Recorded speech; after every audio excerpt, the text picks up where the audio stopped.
ওকে, আসসালামু আলাইকুম। সকলকে ঈদের অসংখ্য শুভেচ্ছা। তো আজকে আমরা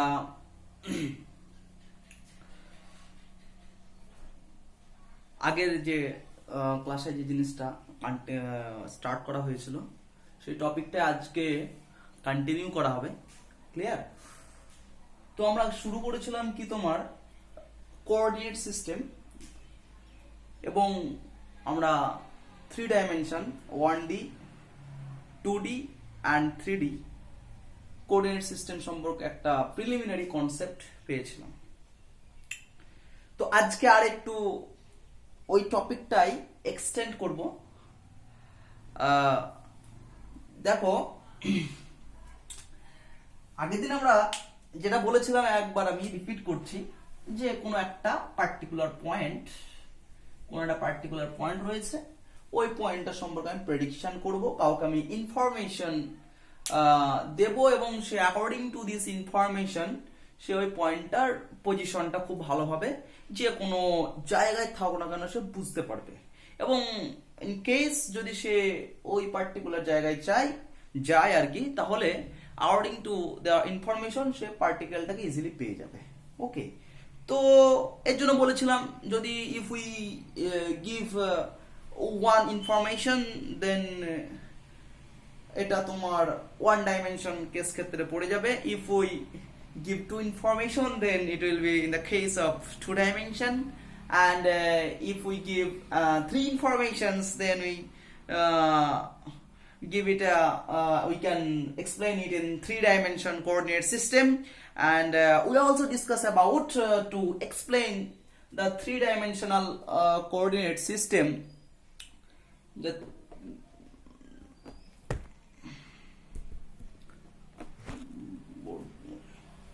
okay, so 3-dimension coordinate system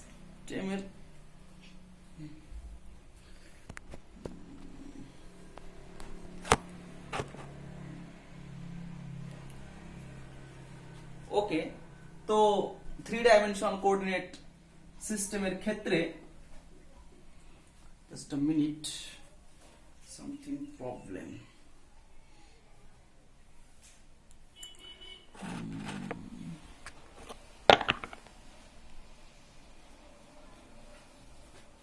okay, তো 3-dimensional কোঅর্ডিনেট সিস্টেমের ক্ষেত্রে কি দেখেছিলাম, অ্যাক্সিস 3টে নিয়েছিলাম। This is x axis, y axis and z axis. Good. Okay.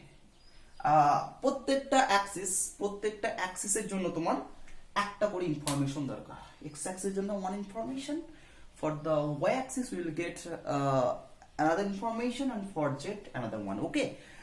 And আমি বলেছিলাম যে অ্যাক্সিস গুলো কিভাবে চুজ করব, কিরকম চুজ করবো আমি বলেছিলাম অ্যান্টি ক্লকওয়াইজ, দ্যাট ইজ আমরা যদি অ্যাক্সিস গুলোকে অ্যান্টি ক্লকওয়াইজ রোটেশনে করি then it is a positive approximation, মানে আমরা ধরে নিয়েছিলাম। তো এখানে কয়েকজনের প্রবলেম ছিল, অ্যান্টি ক্লকওয়াইজ আর ক্লকওয়াইজ ব্যাপারটা ভালো করে বুঝতে হবে। কিরকম, এই হচ্ছে ঘড়ি। ক্লিয়ার? তোমরা সকলেই কম বেশি ঘড়ি দেখেছো, এবং এরকম কাঁটা থাকে ইটসেট্রা থাকে। তো ঘড়ির কাঁটাটা কোন দিক থেকে কোন দিকে যায় সেটা জানতে হবে। দেখবে ঘড়ির কাঁটা কিন্তু এদিক থেকে এদিকে রোটেট করে। এই যে ঘড়ির কাঁটা যে ডিরেকশনে রোটেট করে, that is along this path, along this direction. It is এই ডিরেকশনটাকে বলা হয় ক্লকওয়াইজ ডিরেকশন। কি ক্লকওয়াইজ ডিরেকশন। ক্লিয়ার? এইটাকে বলা হয় ক্লকওয়াইজ ডিরেকশন। এইবার ঘড়ির কাঁটা দেখো, ঘড়ির কাঁটা কিরকম ঘোরে, এইরকম, তাই তো?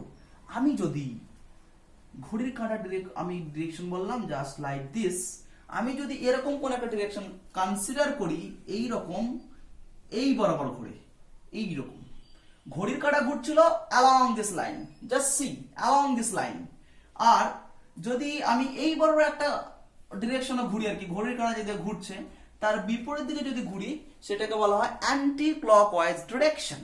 ওকে, এবার দেখো আমি এক্স ওয়াই জেড তিনটে অ্যাক্সিস কনসিডার করেছি, তো এক্স এর পর কি আসে, ওয়াই আসে, ওয়াই এর পর কি আসে, জেড আসে। তো দেখো এক্স, তারপরে কি ওয়াই, তারপরে কি জেড। আমরা কোন ডিরেকশনে যাচ্ছি? ঘড়ির কাঁটার দিকে না ঘড়ির কাঁটার বিপরীত দিকে? ঘড়ির কাঁটার ডিরেকশন হচ্ছে এই বরাবর, এইরকম। এটা কি ঘড়ির কাঁটার বিপরীত দিকে।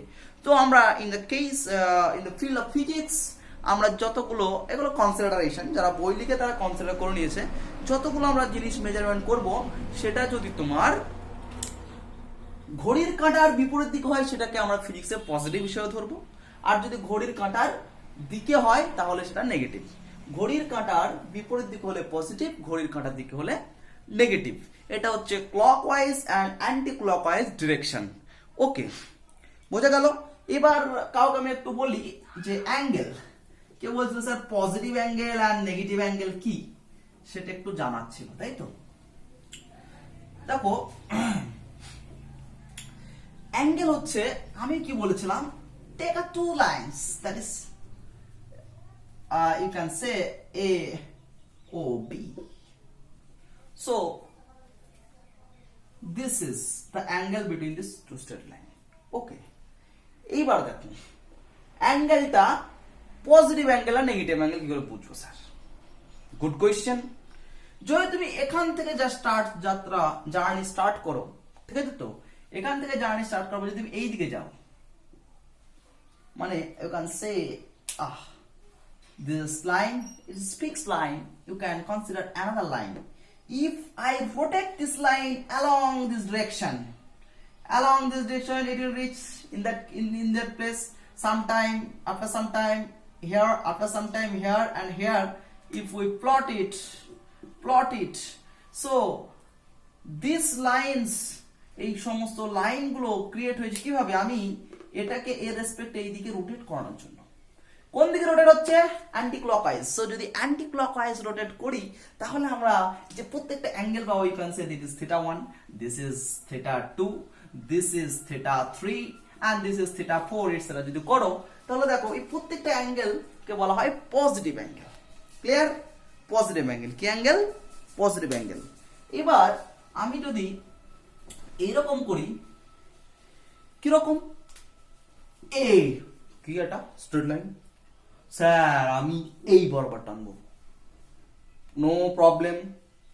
কিরকম হলো? এবার মানে কি এই ছিল, স্যার আমি আবার নিব as a wish, no problem. ব্যাপারটা ইন দ্যাট কেস কি হচ্ছে, এই ছিল, এর রেসপেক্ট আমি কোন দিকে ঘোরাচ্ছি? এই দিকে আসলাম, তাই তো? আবার এই দিকে আসলাম, আবার এখানে আসছি, এই রোটেট করাচ্ছি কোন ডিরেকশনে? এই ডিরেকশনে। সো এই অ্যাঙ্গেল গুলো প্রত্যেকটাকে বলা হয় কি? Negative angle. কারণ এটা ঘড়ির কাঁটা যেদিকে ঘোরে সেই দিকে কি স্ট্রেট লাইনটাকে ঘুরিয়ে আমি অ্যাঙ্গেলটা পাচ্ছি।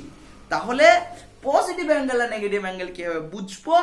যদি আমি অ্যাঙ্গেলটা মানে একটা এই অ্যাক্সিস যে থাকবে, এটা হচ্ছে কি যে একটা অ্যাক্সিস ফিক্সড অ্যাক্সিস ধরে নিতে হয়, এর রেসপেক্ট আমি যদি ঘড়ির কাঁটার বিপরীত দিকে যাই, যে অ্যাঙ্গেল গুলো পাবো প্রত্যেকটা অ্যাঙ্গেল হবে পজিটিভ অ্যাঙ্গেল, এবং এর রেসপেক্ট যদি আমি অ্যান্টি ক্লকওয়াইজ ডিরেকশনে মুভ করি তাহলে যে অ্যাঙ্গেল গুলো পাবো প্রত্যেকটা অ্যাঙ্গেল হবে নেগেটিভ অ্যাঙ্গেল।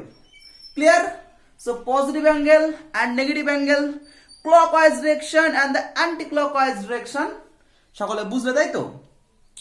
একটা আমি ছোট্ট এক্সাম্পল দিই মনে রাখার জন্য, ট্রিক্স। সবাই বোতল খুলো, জল খাও, খুব ভালো কথা।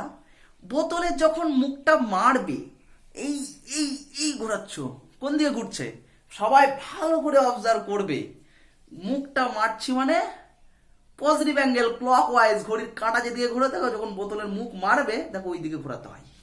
সো মনে রাখবে, বোতলের যদি মুখ বন্ধ করি নেগেটিভ, বোতলের মুখ যদি খোলো, এই খুলবে ভালো করে দেখবে। এবার যদি বোতলের মুখ অপোজিট ডিরেকশন আসতে খোলো, অ্যান্টি ক্লকওয়াইজ ঘুরবে। সো বোতলের মুখ খুললে কি হবে? পজিটিভ। বোতলের মুখ বন্ধ করলে ক্লকওয়াইজ ঘুরবে, এই জন্য নেগেটিভ। বোতলের মুখ খুলে অ্যান্টি ক্লকওয়াইজ ঘুরবে, এই জন্য পজিটিভ। ওকে, এটা বাড়িতে ক্লাসের পরে তোমরা একটু বোতল খুলে দেখে নেবে। ক্লাস করতে করতে কেউ যদি খুলতে পারো আরো ভালো। ওকে, একদম প্র্যাকটিক্যালি হয়ে যাবে। নাও আগের দিন আমরা সিম্পল কোঅর্ডিনেট সিস্টেম পড়েছিলাম, সেটাকে বলা হয় মানে লিনিয়ার কোঅর্ডিনেট সিস্টেম বলা হয়, যেটা কোন একটা পার্টিকুলার পজিশন সম্পর্কে প্রেডিকশন করেছিলাম। আজকে আমরা জাস্ট 2Dর ক্ষেত্রে জাস্ট 1D তো হয়ে গেল একটা লাইন। মানে আজকে আমরা অন্য একটা রিপ্রেজেন্টেশন, মানে আমি আগের দিন কি বলেছিলাম, একটা পার্টিকেলকে কোথায় আছে তার পজিশন জানার জন্য কি তিনটে জিনিস লাগে, দুটো লাগতে পারে, একটাও লাগতে পারে। সেটা আমি একটা সিস্টেম সেটা পড়েছি। স্যার আপনি যেভাবে বলেছেন ওইভাবে বাদে কি আর অন্য কোনো পদ্ধতি আছে যে পদ্ধতিতে আমরা কোনো একটা পার্টিকেলের পজিশনটা সুন্দরভাবে প্রেডিকশন করতে পারবো? আপনি যেভাবে বলেছেন ওই পদ্ধতি বাদ দিয়ে অন্য কোনো পদ্ধতি। মানে আমি বলেছিলাম কি, এরকম যদি থাকে 3, 4 আর 5, যে তিনটে কোঅর্ডিনেট থাকে মানে কি এই বরাবর 3 আসবে, তারপরে এই বরাবর 4, তার উপরে 5 উঠতে হবে, এরকম মানে তিনটি ইনফরমেশন। সব থেকে স্ট্রেট লাইন বরাবর যেতে হবে, এই বড় লম্বা স্ট্রেট, এই বড় স্ট্রেট, এবার যেতে হবে। তো এই পদ্ধতি ছাড়া অন্য কোনো পদ্ধতি আছে? তো হ্যাঁ আছে। আমি আর একটা পদ্ধতিকে শেখাবো যে পদ্ধতি দিয়েও কোনো একটা পার্টিকেলের পজিশন সম্পর্কে আমরা আইডিয়া পেতে পারি। ওকে, কিরকম দেখো, আমি তোমাকে বলছি এইখানে একটা পয়েন্ট রয়েছে, আগের মতো দুটো অ্যাক্সিস কনসিডার করতে হবে। হবে কি হবে না? হবে। ঠিক আছে স্যার, এই পয়েন্টটা কোথায় আছে? কোথায় আছে এই পয়েন্টটা কি করে বলবো? তোমাদের আগে দিন শিখেছিলাম কি, যে দুটো কোঅর্ডিনেট দাও, এটা 2 এটা 4, এবারে 2 এসো, এবারে 4 এসো, এই 2 পা যাও, 4 পা যাও, পৌঁছে যাবে। গুড স্যার, এটা তো বললেন, শিখিয়েছেন, আবার কেন বলছেন? অবশ্যই এটা দরকার নেই, এটা বলবো না।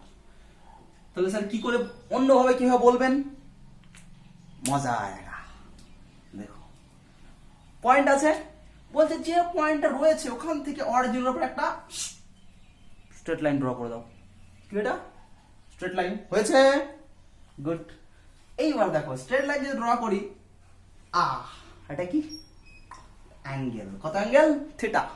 থিটা মানে স্যার থিটা কেন? যা কিছু হতে পারে, 10 degree, 20 degree, 30 degree, 40 degree, as you wish.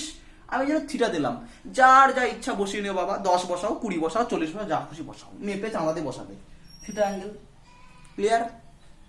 বোঝা গেল? এইবার আমি যদি কাউকে এই পজিশনের প্রেডিকশন করি, আমি যদি তাকে বলি অ্যাঙ্গেলটা, এই অ্যাঙ্গেলটা যদি বলে দিই, ওকে, আর যদি বলি অরিজিন থেকে স্ট্রেট লাইন বরাবর এত ডিস্টেন্স যাও, তাহলে দেখো তার প্রেডিকশনটা, মানে আমি পার্টিকেলের পজিশনটা সুন্দরভাবে বলতে পারি। কিরকম? পার্টিকেল এখানে আছে, এই অ্যাঙ্গেল থিটা। আমি বললাম যে একটা পার্টিকেল আছে, কোথায় আছে? এক্স অ্যাক্সিসের সঙ্গে 30 ডিগ্রি অ্যাঙ্গেল আছে। ঠিক আছে, তো তুমি কি করলে? আমাকে বলেছে এক্স অ্যাক্সিসের সঙ্গে 30 ডিগ্রি অ্যাঙ্গেল রয়েছে। গুড। তাহলে কি করতে হবে? প্রথম আমাকে এক্স অ্যাক্সিসের চাঁদা বসিয়ে 30 ডিগ্রি একটা অ্যাঙ্গেল বানিয়ে দিলাম। অ্যাঙ্গেলটা কত? 30 ডিগ্রি। স্যার এক্স এর সঙ্গে 30 ডিগ্রি অ্যাঙ্গেল আছে, পার্টিকেলটা আবার তাহলে কি এই লাইনের উপর যে কোনো আছে, এখানেও থাকতে পারে, এখানেও থাকতে পারে, এখানেও থাকতে পারে, এখানেও থাকতে পারে, যে কোনো জায়গায় থাকতে পারে। স্যার এক্স অ্যাক্সিস এর 30 ডিগ্রি অ্যাঙ্গেল, মানে আমি একটা ইনফরমেশন দিয়ে দিয়েছি যে এক্স অ্যাক্সিস এর সঙ্গে 30 ডিগ্রি অ্যাঙ্গেলে রয়েছে। ওকে, কিন্তু স্যার কোথায় আছে? আমি বুঝতে পারলাম এক্স অ্যাক্সিস এর সঙ্গে 30 ডিগ্রি অ্যাঙ্গেল মানে আছে, মানে কি এই লাইনের উপর যে কোনো পয়েন্ট আছে। কারেক্ট? কোথায় আছে এখনো ক্লিয়ার হয়নি। বলছে কোনো চিন্তা করো না, এবং আরেকটা ইনফরমেশন দাও।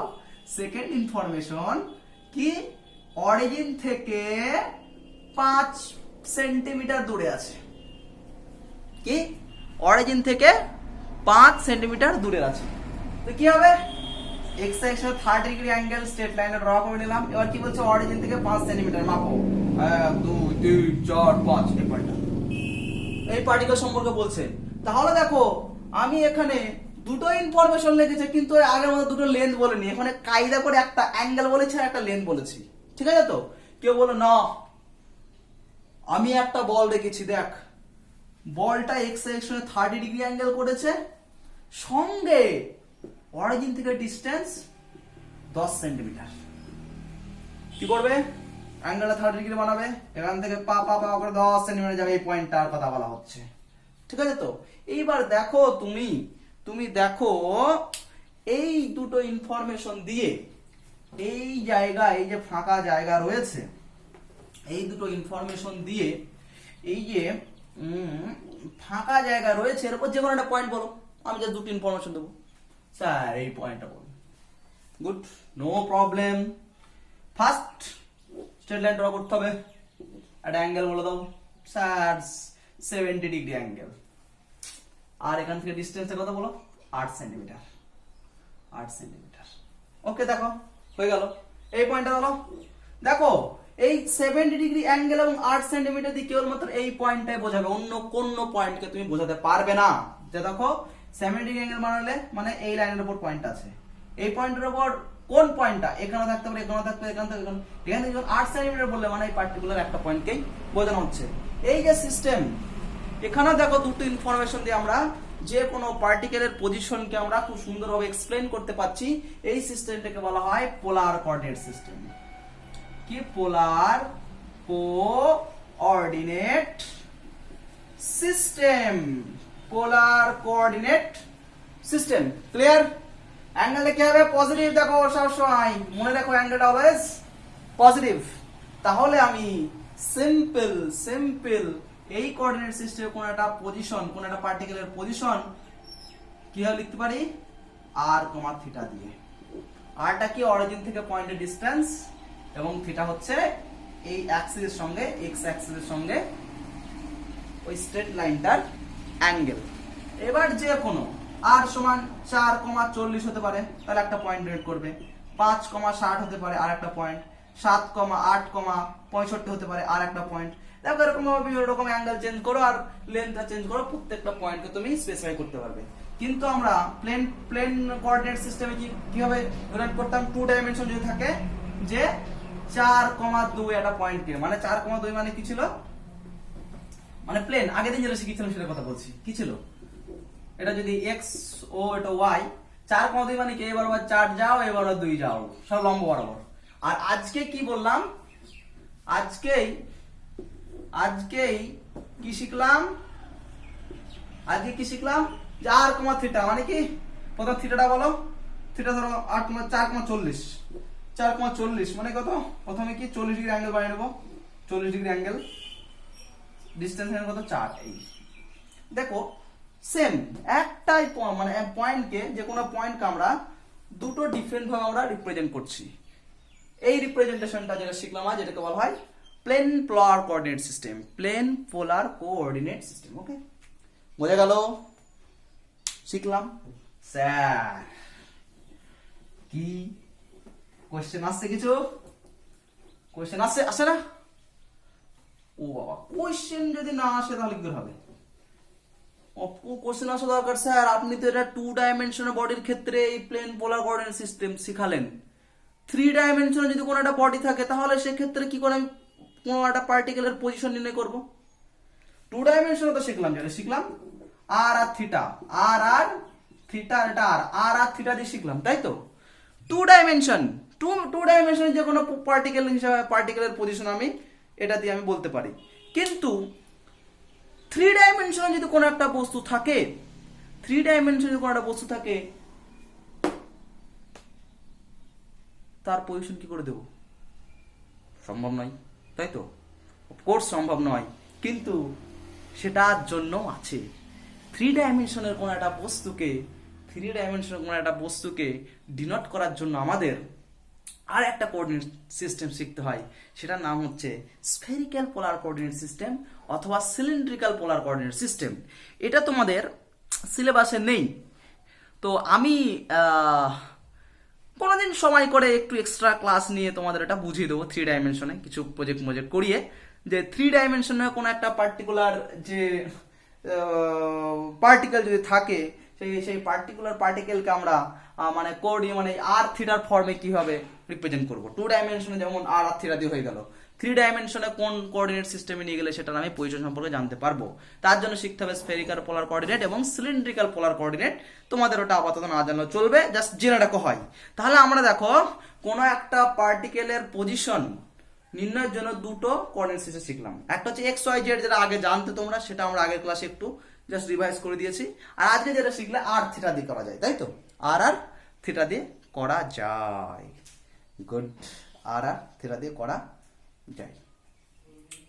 বোঝা গেল? এইবার একটা জিনিস শিখিয়ে দিই।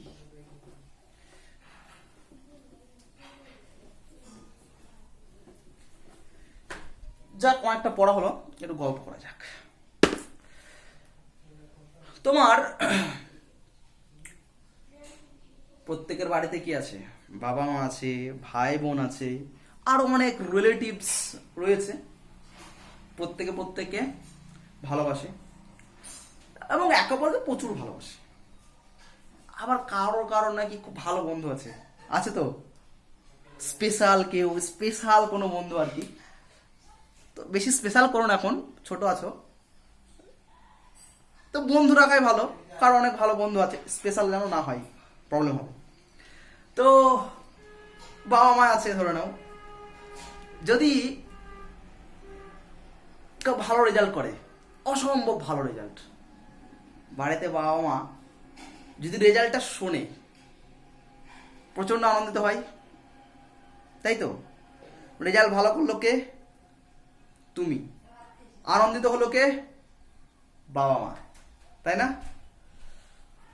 আবার যদি তোমার কোনো ভয়ানক রোগ বাগ হয়ে যায়, এখন তো করোনা চলছে, বাই চান্স কারো ধরো নাও করোনা পজিটিভ চলে আসলো, বাবা মা আত্মীয় স্বজন কি কান্না যে করবে, মানে তুমি অবাক হয়ে যাবে, এত কান্না, মানে পুরো ফ্যামিলিতে সবাই টোটালি ভেঙে পড়বে। আবার তখন একটু বড় হলে জানতে পারবে, ওই যে স্পেশাল কিছু বললাম, কোনোদিন ঝামেলা হয়ে গেলে ওরা আবার খাওয়া দাওয়া নাকি ছেড়ে দেয়। একজনের সঙ্গে ঝামেলা হলো, এ কান্নাকাটি করে মরছে। তো ওভারঅল আমি কি বলতে চাইছি কিছু বুঝতে পারছো কি? মানে ভালো রেজাল্ট করলে তুমি আনন্দ করছো, বাবা মা তুমি করছো, অসুস্থ হলে তুমি আনন্দ করছো, বাবা মা।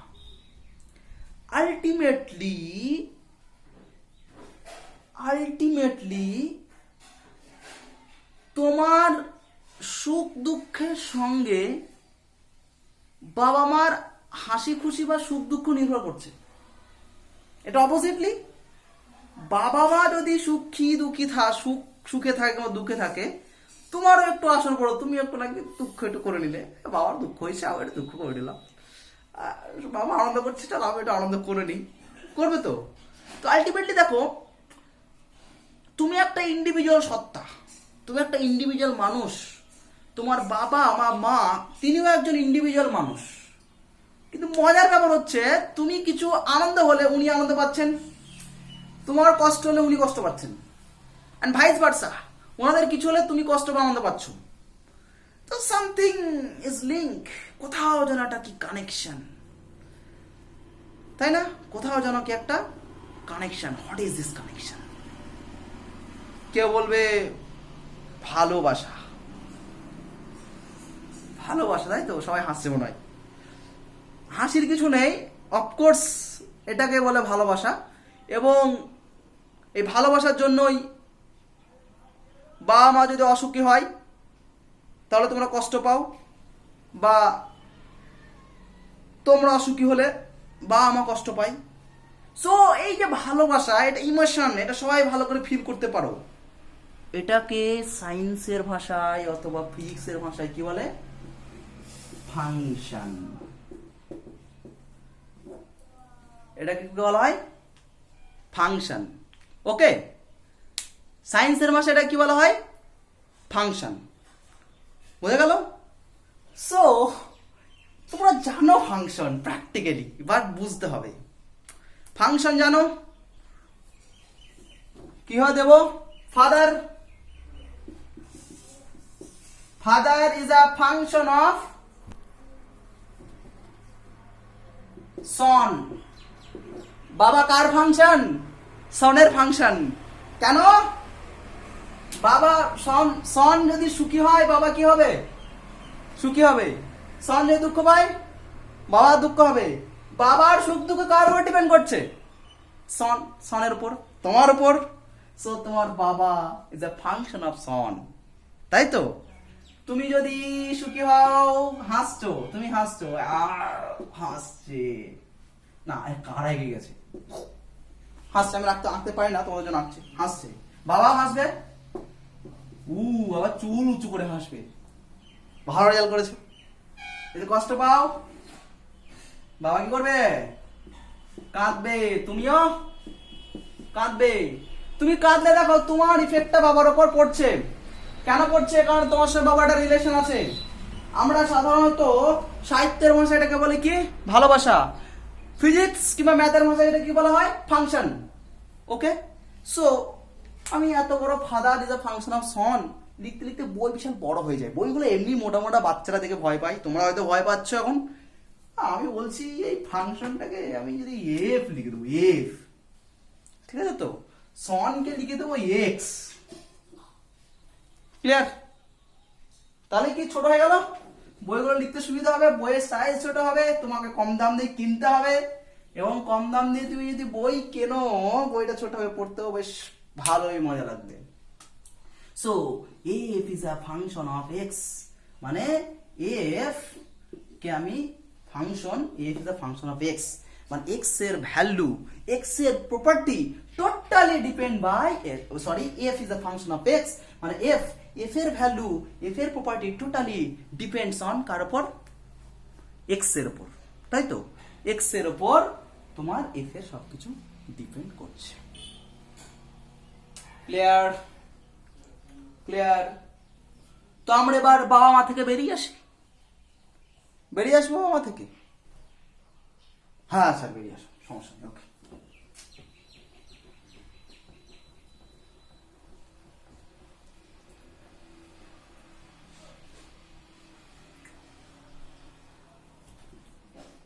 f is a function of t বললাম। সমস্যা আছে? না নাই, আমি টি ধরেছি। টি মানে কি? টাইম ধরো, টাইম। ঠিক আছে? কিরকম কিরকম আমি এক্সাম্পল দিই। তুমি ছুটছো, এই বেগে ছুটছো, কি ছুট কি ছুট দিচ্ছ ছুট। যত টাইম যাবে তোমার এনার্জি কি হবে? লস হবে। তো তুমি কি করবে? হাঁপাতে শুরু করবে।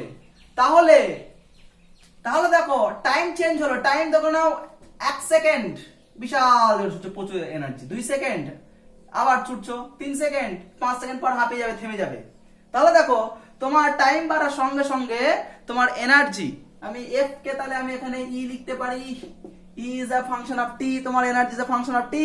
কারণ টাইম যত আস্তে আস্তে পাস হবে তোমার এনার্জি কি হবে? আস্তে আস্তে আস্তে কি হবে? ফল ডাউন করবে, কমে যাবে, কমে যাবে, কমে যাবে। ইয়েস, এই যে ই এর, ই এ টি এর টাইম বাড়ার সঙ্গে সঙ্গে এর ভ্যালু কি হচ্ছে? কমে যাচ্ছে। ওকে, আমি একটা গ্রাফ, কি graph? This is E, this is T. Initially যখন টাইম যখন 0 ছিল, মানে তুমি ছুটতে শুরু করনি, এনার্জি কত? 100। 1 সেকেন্ড পর ছুটেছো, এনার্জি কত কমে গেছে? 95।